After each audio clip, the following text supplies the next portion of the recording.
अस्सलाम वालेकुम। गर्मियाँ आ गई हैं और हमें इस गर्मी का तोड़ तलाश करना है और इसका तोड़ अल्लाह पाक ने गर्मियों में ही दिया है। हम इस्तेमाल करेंगे कैरी और इससे बनाएंगे एक बेहतरीन सा मशरूब जो हमारे जिस्म में पानी की कमी को पूरा कर देगा। अस्सलाम वालेकुम, आप देख रहे हैं डेली कुकिंग शो और मैं यहाँ इस्तेमाल कर रही हूँ आधा किलो कैरी से बेहतरीन सा स्क्वॉश बनाने की रेसिपी। बार बार स्क्वॉश बनाने की झंझट में पड़ने की ज़रूरत नहीं है, एक दफ़ा बना के रखें और महीनों तक इस्तेमाल करें। यहाँ मैंने 4 बिल्कुल सख्त कैरियाँ ली थी और एक थोड़ी सॉफ्ट कैरी ली थी ताकि खट्टा मीठा सा हमारा ये स्क्वॉश तैयार हो। आप देखिएगा, जो सॉफ्ट कैरी थी वो मैं आपको छील के दिखाती हूँ और वो येलो होगी, बाकी सारी कैरी जो है वो लाइट कलर में होंगी। बस यहाँ पर हमने ये करना है कि इसको बॉईल कर लिया और इतना बॉईल कर लिया कि ये गल जाए। गलने के बाद ये बहुत गर्म है अभी। ये देखें, ये येलो है, बाकी जितनी कैरियाँ हम निकालेंगे वो सारी कैरी वाली जो कच्ची कैरियों का कलर होता है ना वो होंगी। तमाम कैरियों से हमने पल्प को अलग करना है। आराम से ये काम कीजिएगा, जब ठंडा हो जाए। मुझे रेसिपी जल्दी बनानी थी इसलिए मैंने गरम गरम में ही शुरू कर दिया था।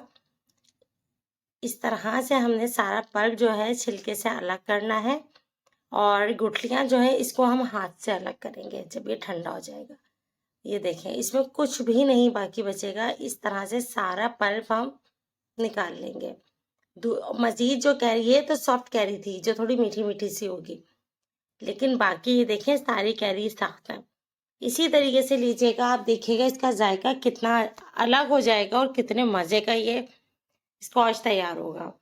और अच्छी बात यह है कि एक दफ़ा बनाने के बाद आप इसे महीनों के लिए स्टोर कर सकते हैं फ्रिज में।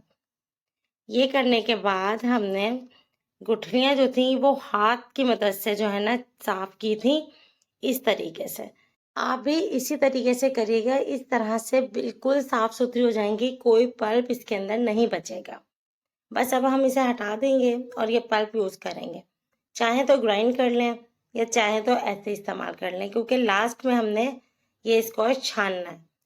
यहाँ मैंने 1 किलो पानी लिया है, आधा किलो के लिए 1 किलो पानी लिया है और चीनी यहाँ मैंने आधा किलो इस्तेमाल की है। जितनी कैरी होगी चीनी उतनी ही इस्तेमाल होगी और पानी जो इस्तेमाल होगा वो डबल इस्तेमाल होगा।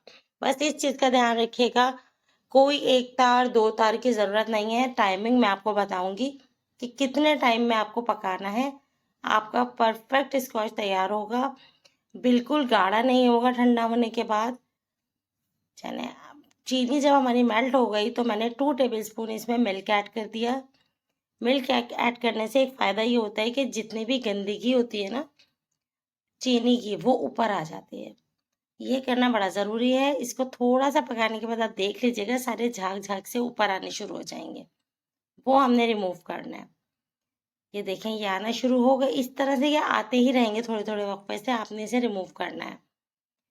ये करने के बाद आप देखें कि हमारे जो पानी है वो बिल्कुल क्लियर हो जाएगा। काफ़ी हद तक हमने झाग जो है इसके जो ऊपर आ रहे थे वो रिमूव कर दिए हैं। मैंने बगैर ग्राइंड किए हुए ये पल्प ऐड कर रही हूँ। आप ग्राइंड कर लीजिएगा अगर लाइट हो तो, लेकिन कोई मसला नहीं है, हम बाद में इसको छान कर इस्तेमाल करेंगे। जैसे आपको सही लगता है आप कर लीजिएगा। इसको हमने पकाना शुरू किया, तकरीबन मुझे पकाते हुए इस वक्त इसको 2 से 3 मिनट हो गए। स्क्वॉश बनाने के लिए हमने 1 तार और 2 तार के चक्कर में पड़ना ही नहीं है। हमने अब इसमें इस्तेमाल करना है मसाले। मैंने 1 टीस्पून इसमें काला नमक ऐड किया है, 1 टीस्पून ज़ीरा पाउडर, 1 टीस्पून नॉर्मल सॉल्ट जो हम घर में इस्तेमाल करते हैं वो डाल दिया है। इसके अलावा हाफ टी स्पून यहाँ मैंने अदरक का पाउडर ऐड किया। अदरक का पाउडर भी गर्मियों में बेइंतहा फ़ायदेमंद होता है। ये सारी चीज़ें ऐड करने के बाद इसको हमने करना है मिक्स और इसको पकाना शुरू करना है तकरीबन 15 मिनट। बहुत ज़्यादा तेज़ आंच पे नहीं पकाइएगा और ना बिल्कुल स्लो आंच होनी चाहिए। दरमियानी सी आंच हो उस पर यह पकेगा, लेकिन तार नहीं बनेगा। 1 टेबलस्पून पानी लेकर उसमें तकरीबन 2 चुटकी के करीब मैंने ग्रीन कलर ऐड किया है और मिक्स करने के बाद मैंने स्क्वॉश के अंदर ये ऐड कर दिया। इसका कलर मेहंदी मेहंदी सा हो गया है। मैं मज़ीद जो था वो कलर ऐड कर दिया है, मतलब 1 टेबलस्पून ही इसमें पानी के साथ कलर चला गया। 2 चुटकी या 3 चुटकी के करीब कलर चला गया।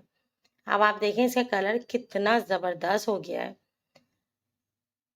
आप 1 टेबलस्पून लेमन जूस डालेंगे। लेमन जूस डालने से होता ये है कि ये ठहरता है, ख़राब नहीं होता। तो लेमन जूस ही डालिएगा, सिरका ऐड नहीं कीजिएगा। सिरके का ना बहुत तेज़ी इसका फ्लेवर आता है, जो गला भी आपका ख़राब कर सकता है। 15 मिनट पकाने के बाद इसको हमने छान कर ठंडा होने के लिए छोड़ देना है और बॉटल में डाल लेना है, जिस भी बॉटल में आप डालना चाहें। ये देखें कितना रनी सा ये बना है, इतना गाढ़ा है ही नहीं। जब आप ठंडा हो जाएगा, अभी ये थोड़ा सा गर्म है, जब ठंडा हो जाएगा ना तो फिर ये तब भी गाढ़ा नहीं होगा बहुत ज़्यादा।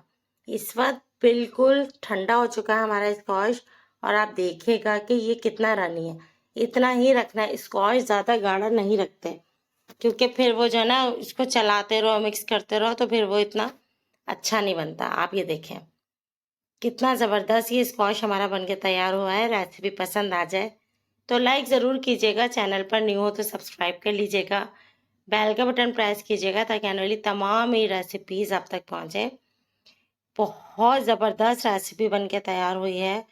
तरीके से आप बनाएंगे तो घर में जो है ना आपके बच्चे भी इसको पियेंगे, क्योंकि ये जो है ना खट्टा मीठा सा जो फ्लेवर इसका आता है वो बहुत ज़बरदस्त लगता है।